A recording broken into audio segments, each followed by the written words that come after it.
নারায়ণগঞ্জের রূপগঞ্জে কাজী Mohiuddin model high স্কুলের শিক্ষার্থী রিফাত এবং গৃহবধূ লামিয়া আক্তারের হত্যাকারীদের ফাঁসির দাবিতে মানববন্ধন, বিক্ষোভ মিছিল এবং সড়ক অবরোধ কর্মসূচি পালন করা হয়েছে। বিস্তারিত দেখুন মাকসুদুল হোসেন তুষারের প্রতিবেদনে।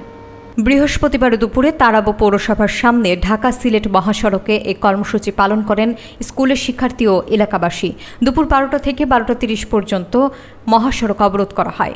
মানববন্ধনে শিক্ষার্থী আফরিন কবির বলেন, আমাদের সহপাঠী রিফাতকে নির্মমভাবে হত্যা করেছে মাসুম। আমরা হত্যাকারীদের দ্রুত বিচার এবং ফাঁসি চাই। এছাড়া গৃহবধূ লামিয়ার ভাই সিফাত হোসেন বলেন, আমরা বোনকে যৌতুকের জন্য তার স্বামী শাওন এবং শাশুড়ি ফাতেমা নির্যাতন করে হত্যা করেছে। আমরা এই হত্যার কঠোর বিচার চাই, তা না হলে আরও কঠোর আন্দোলনে যাব। রূপগঞ্জ থানার ওসি লিয়াকত আলী জানান, উভয় ঘটনায় মামলা হয়েছে।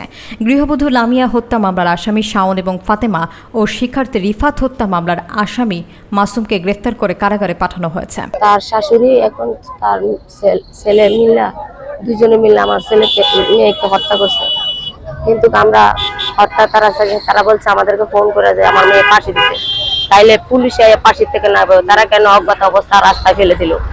তারা কেন আমাদেরকে এইভাবে আমাদের মেয়েকে হত্যা করলো? আমরা এই হত্যার শাশুড়ির এবং স্বামীর ফাঁসি চাই। ষষ্ঠ শ্রেণীর শিক্ষার্থী রিফাত ছিল, তাকে তার আপন চাচা হত্যা করে মেরে ফেলেছে। তার 7 মাস আগে তার পিতা মারা গিয়েছে, সে এতিম ছিল ছেলেটা, তাকে তার আপন চাচা সম্পত্তির জন্য মেরে ফেলেছে। আমরা সেই হত্যার সঠিক বিচার চাই।